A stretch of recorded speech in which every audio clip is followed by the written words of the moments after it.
پھر ہم بنو سعد میں اپنے گھروں کو آ گئے۔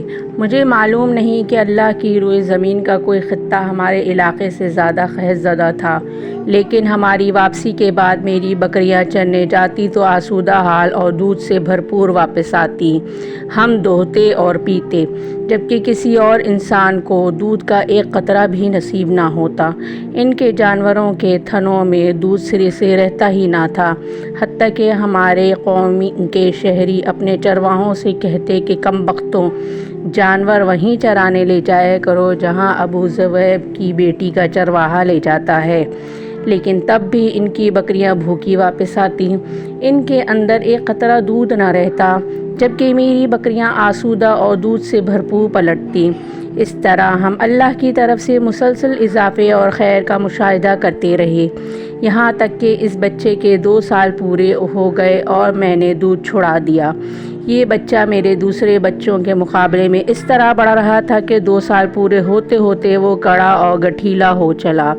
اس کے بعد ہم اس بچے کو اس کی والدہ کے پاس لے گئے، لیکن ہم اس کی جو برکت دیکھتے آئے تھے، اس کی وجہ سے ہماری انتہائی خواہش یہی تھی کہ وہ ہمارے پاس رہے۔ چنانچہ ہم نے اس کی ماں سے گفتگو کی۔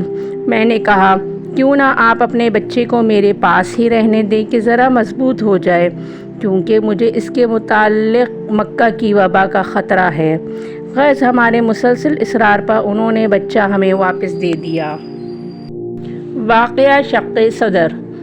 اس طرح رسول اللہ صلی اللہ علیہ وسلم کی مدت رضاعت ختم ہونے کے بعد بھی بنو سعد ہی میں رہے، یہاں تک کہ ولادت کے 4 یا 5ویں سال شق صدر سینہ مبارک چاک کیے جانے کا واقعہ پیش آیا۔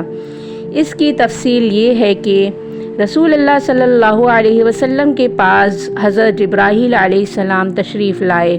آپ بچوں کے ساتھ کھیل رہے تھے۔ حضرت جبرائیل علیہ السلام نے آپ کو پکڑ کر لٹایا اور سینہ چاک کر کے دل نکالا، پھر دل سے ایک لوتھڑا نکال کر فرمایا، یہ تم سے شیطان کا حصہ ہے۔ پھر دل کو ایک تشت میں زمزم کے پانی سے دھویا اور پھر اسے جوڑ کر اس کی جگہ لوٹا دیا۔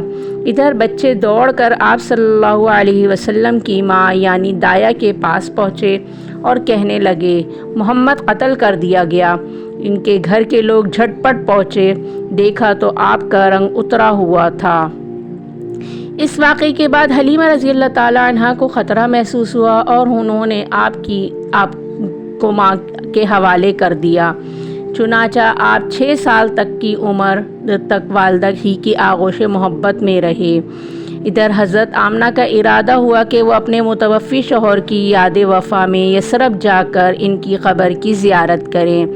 چنانچہ وہ اپنے یتیم بچے محمد صلی اللہ علیہ وسلم، اپنی خادمہ ام ایمن اور اپنے سرپرست عبد المطلب کی معیت میں کوئی 500 کلومیٹر کی مسافت طے کر کے مدینہ تشریف لے گئیں اور وہاں 1 ماہ تک قیام کر کے واپس ہوئیں، لیکن ابھی ابتدائے راہ میں تھیں کہ بیماری نے آ لیا۔ پھر یہ بیماری شدت اختیار کرتی گئی، یہاں تک کہ مکہ اور مدینہ کے درمیان مقام ابوا میں پہنچ کر رحلت کر گئیں۔ بوڑھے عبد المطلب اپنے پوتے کو لے کر مکہ پہنچے۔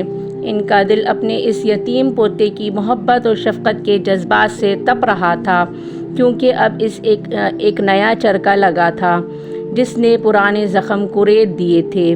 عبد المطلب کے جذبات میں پوتے کے لیے ایسی رقت تھی کہ ان کی اپنی صلبی اولاد میں سے بھی کسی ایک کے لیے ایسی رقت نہ تھی۔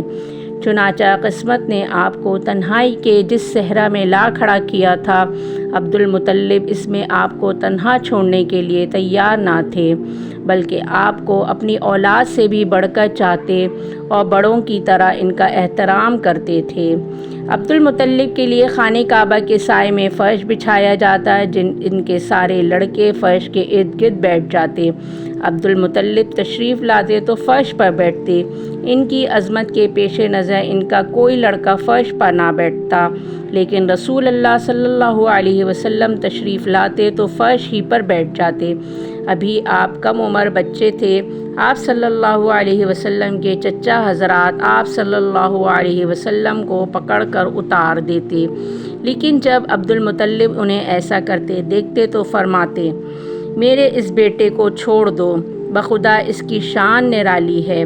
پھر انہیں اپنے ساتھ اپنے فرش پر بٹھا لیتے، اپنے ہاتھ سے پیٹھ سہلاتے اور ان کی نقل و حرکت دیکھ کر خوش ہوتے۔ آپ صلی اللہ علیہ وسلم کی عمر ابھی 8 سال 2 مہینے 10 دن کی ہوئی تھی کہ دادا عبد المطلب کا بھی سایہ شفقت اٹھ گیا۔ ان کا انتقال مکہ میں ہوا اور وہ وفات سے پہلے آپ صلی اللہ علیہ وسلم کے چچا ابو طالب کو، جو آپ کے والد عبداللہ کے سگے بھائی تھے، آپ کی کفالت کی وصیت کر گئے تھے۔